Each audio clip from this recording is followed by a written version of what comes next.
Sometimes in our lives, we all have... Hi, I'm Frank James, and this is Special Needs Topics. Thank you so much for joining me today. I wanted to come on CTV to talk about the special needs community and what the needs are and how they're not being met currently, and hopefully start a dialogue here or there. And I felt it was very important, being a parent of special needs children, to have discussions where we can have a dialogue and talk about possible solutions to the problems that we are experiencing as parents, educators, professionals on Staten Island and also in the city of New York and even statewide and beyond. So today I wanted to come on and discuss about a new school that's opening in September. And I brought someone to talk about that from the school. Also, I wanted to talk a little bit beforehand about a problem that I'm hearing about with the New York City Department of Education, where it comes to privately placed programs and the backlog that is occurring with settlement offers and hearings. And I know from firsthand knowledge that settlements are not being offered in a timely manner. 10-day notices are not being responded to in a timely manner. And again, as I spoke to the audience last time on the show, it comes down to accountability. And again, there needs to be a dialogue started with the department on accountability, where they have an obligation to respond to these notices. 10-day notices are given for a reason. It's to say, hey, I'm going to put my child, I'm going to parentally place them in a private program, and you have to respond to me whether or not you're going to fund it or whether or not we need to go to the next level. And that's fine, and that's how it's supposed to work, but unfortunately it's not working. And we're talking about a backlog of months. And also the hearings are not being, put together, and dates aren't being placed because the hearing officers are way overwhelmed, recusing themselves because they have such a backlog. So again, one thing I would like, maybe if someone out there is listening, we could start a dialogue on that and figure out what is wrong with this process. Why is it that the parents are always put on the defensive, that if the parent doesn't respond how they're supposed to within the timeline that they're given, that it's held against them? But when the department does it, there's no accountability. And this just keeps happening, and I would hope that we could try to figure out a solution to this problem. And it also, it exacerbates the situation, whereas there aren't enough programs for the children to attend, and that's why we have this backlog. So with that said, I'd like to move on, because I'd like to dedicate a lot of the show today to a new school that's opening in September. And I have a special guest today, Tim Costanza. He's the executive director of the Bridge Prep Charter School that's going to open on Staten Island. And it's the first of its kind in New York City. And thank you so much for coming on. Oh, thanks for having me. I'm super excited to be here and getting ready and gearing up for opening in the fall. Yeah, it sounds, I mean, I've learned about the school over the years and the idea, and I think it's very, very exciting for the population of Staten Island, especially for the children that currently don't have the support, the tools, and a bright future. And I would like you to, again, to tell me a little bit about yourself, your background, and what made you decide to take on this endeavor. Yeah, for sure. And I'm just going to give my standard apology. I've been out. My voice is That's okay. It's a little hoarse. I've been out talking with my team, 2 families across Staten Island, for what it seems to be 3 years straight, because the journey we've been on has been really long. It has been up and down, but our team, who is so fantastic, has always been grounded and rooted in our mission and for why we did this. So I'll tell you a little bit about myself. I don't really love talking about myself too much, because when you get into this type of work, every single day you realize that the work is bigger than any one person, but it's like so much bigger even than our team, right? We are talking about doing something so innovative and so unique and breaking down, chipping away at some big big walls when folks told us this can't be done, this is not able to be done in public school for a group of students that have been told no for too long. So I'm a native Staten Islander. I was born and raised in Westerly, and I currently live in West Brighton. And I come from a family of educators. And so for me, from the very beginning of my, childhood, education was put like right in the forefront. And my parents worked really, really hard to make sure that I had my sister and I had every opportunity that we needed in order to be successful. And that often meant making sacrifices and making choices. And so that kind of thing was instilled in me from a very young age. And giving parents and families choice is something that I've carried with me through my time in education. My first job out of college, I was a classroom teacher in the school district of Philadelphia. I was a high school teacher, English and special education. I taught literacy. And that was the first time that I was really exposed to what it looked like when students actually struggle with literacy. I am a student with a disability. It's not something that I often talk about because it was something that I didn't really pick up on until later in life. And I worked really, really hard, and my parents worked really, really hard to make sure that it wasn't something that impacted me. But when I got to teaching, got in the classroom, I started to realize what everyone in my family told me was this magic thing that happens when you step in front of a classroom. And so I taught English and special education at University City High School in West Philadelphia. I was there for 2 years before our school closed. It was a low-performing school. And I had to make a choice. Did I come back to New York? Or did I continue on teaching? Did I continue teaching here in New York? And I was super fortunate to wind up in another school in the schools of Philadelphia, which was a magnet high school, a specialized high school, performing arts, the Academy of Palumbo. And when something just magic happens, they needed a director of special education. Mm-hmm. And I came in this really unique experience for me because I came from a school who was really low performing, and I came to this school that was really high performing, and yet there were more commonalities between those schools than one would think on paper. And what I realized was that we had students who struggled with reading and with literacy in both places. Those in these high performing schools and in a lower performing school. And that's where I started to really get passionate about literacy and what that meant, what is access to literacy. And I did my master's at the University of Pennsylvania down there and did some really awesome research on bilingual special education. And then I came home and took a job with the Department of Education where I worked for 6 years doing some strategy and planning.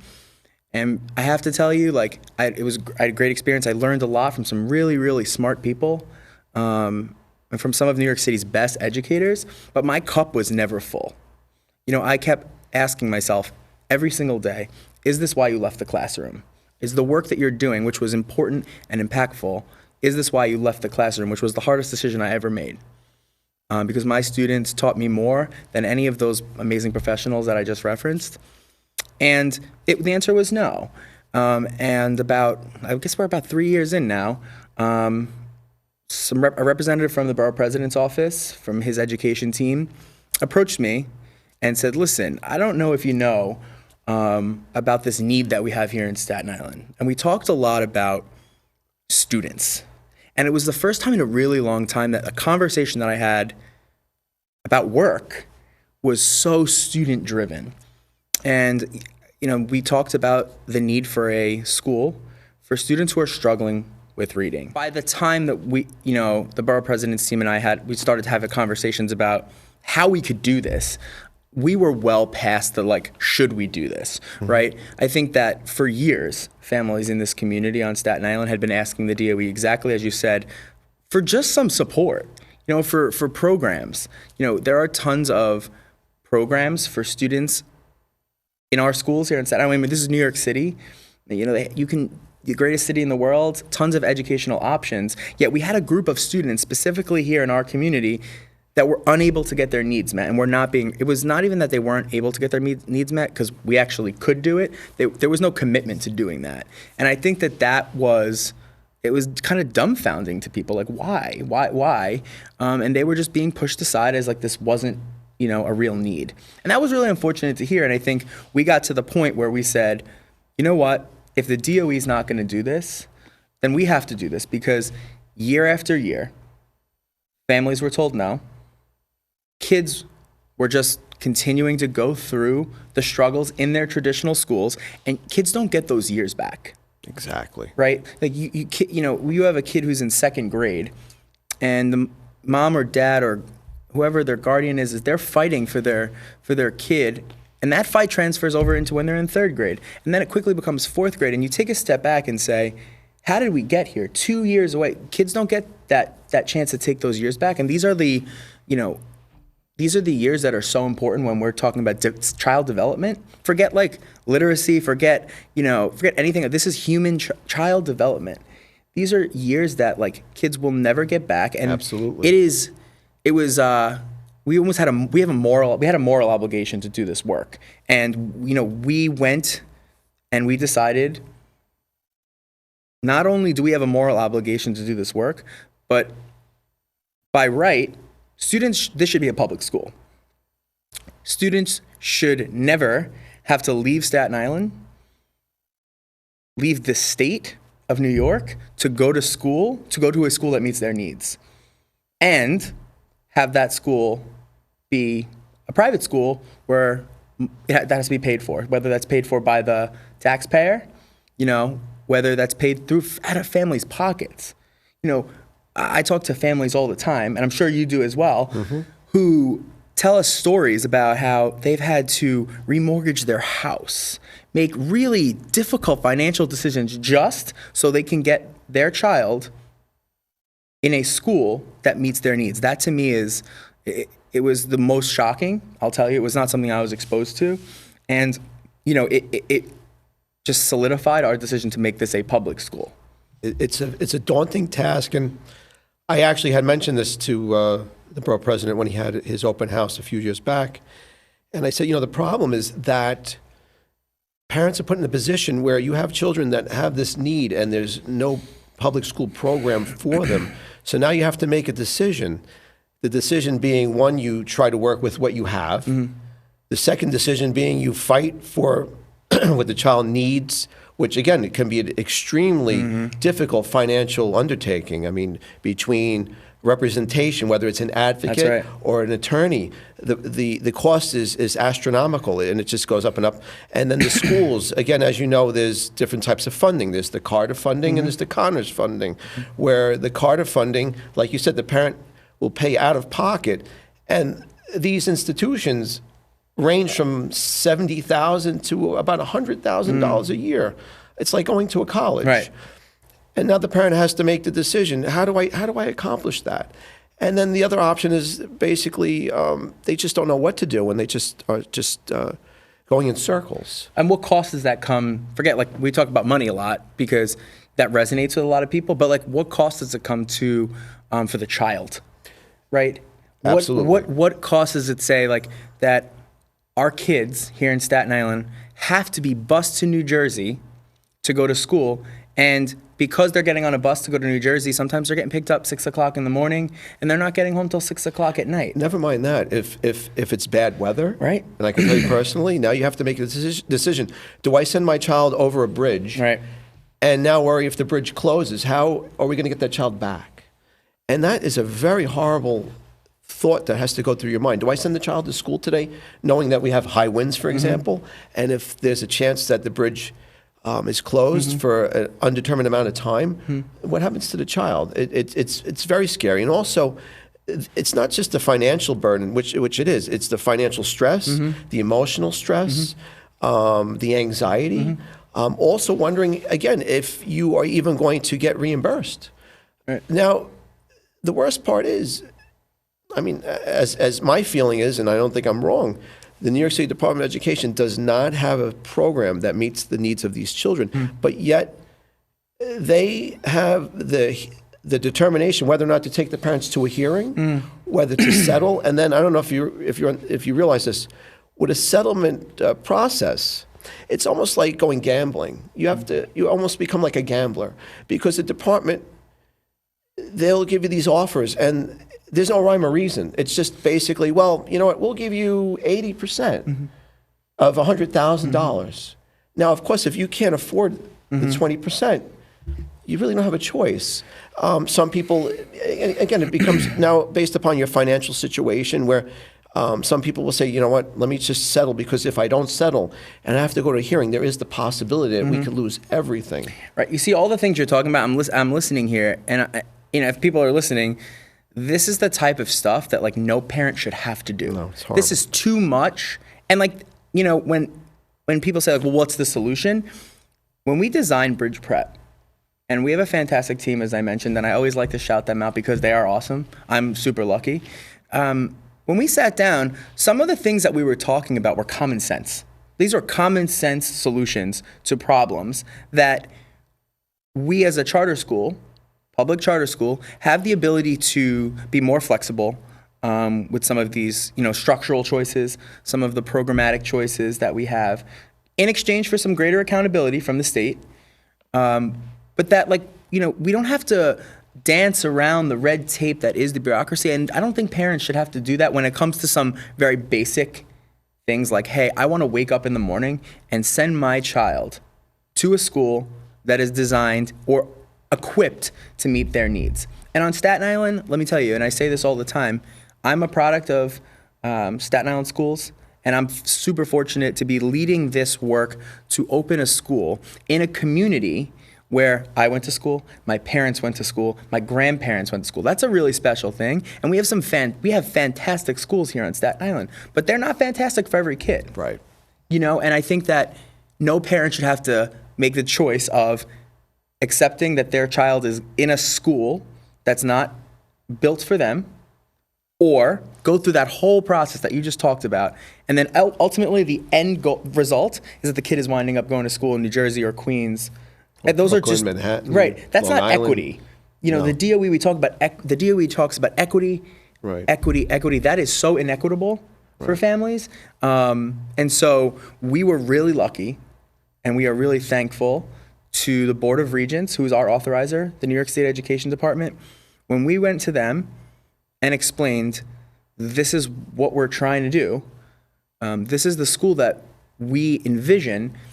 They worked with us because they understood the need. And it was the first time, I think, for many folks on our team, many of whom are parents, Right. and community, activists and special education advocates. It was the first time they weren't told no right away.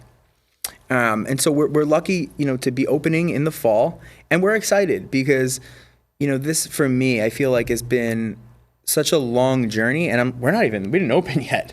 An opening it's a whole nother thing. We're starting to get to the point now where we're in enrollment. We're enrolling students. And all of the work that our team has done and continues to do is now becoming a little more meaningful because we have faces. We have faces of students. Right. We have parents who we're able to, when we talk about filling seats, we have kids for those seats. Right. And it just re-ups us every day. Every single day, the first thing I do in the morning, after I brush my teeth, is I go and I take a look at what our application numbers look like for that day. And it's not because I'm sitting here crunching numbers on applications. It's because Right. I want to see the name of a student who we are going to drastically change their educational experience. Well, see, that's the interesting thing. What you just said, it's the child. It's based on the child. It's not based on a New York City ID number. Yeah, right. Again, unfortunately, the way it's such a big system, the public school system is such a big system that the children, unfortunately, they have an ID number. It's another application. Whereas, like you said, you're looking at it from the perspective of the child. How can we help this child? What's the child's need? How can we better have a better outcome for them? And it's very important. Like I always say, the children, especially at a young age, they're so impressionable that if they have bad experiences, what's going to happen when they get older? And I said this many times. I said, if you don't spend the money now to help the children at a young age to get the tools that they need, what's going to happen later on when they don't have the tools? Are they going to start, unfortunately, breaking the law, incarceration? And now you have to spend so much more money on those individuals that if they would have gotten the services and the support they needed to possibly have a better outcome, it just makes so much more sense. Yeah, see, like, and I appreciate you talking about student needs, because every decision that we made when we designed this school and continue to make is rooted in student needs. Are we building a space that when our students, whoever they are, we don't know who they're going to be yet. If we know the faces who've applied, and I know the phone calls we make, but we don't know who our kids are going to be. When they walk into that building on the first day, do we have a space and a school community that's created that will meet their needs? And I'll tell you, what I like the most about our design is that our instructional program, our school structure, everything is designed to meet the needs of all students. And I know that that's a bold statement, and I stand by that, and I'll tell you why. Because when we sat down, we were really thoughtful with some of these really key decisions. And we didn't just sit and kind of go back and forth like we're doing now. Our team went across the country over a period of 2 years and looked at schools that were doing this right. And we went to public schools, we went to private schools, we were here in New York City in charter schools, and just we saw it all. We went to some of the more fantastic private schools here in New York State, and every time we went, and good teaching is good stealing, it's the first thing they told me when I became a teacher. Second thing they told me was every teacher is a teacher of literacy. But good teaching is good stealing. We went in and we said, we really like that. We really love this school's math programming. And we put it in our pocket. And then we came back, we sat down and looked at all of those pieces and said, okay, is this gonna work for what we're trying to do? This was a very thoughtful process.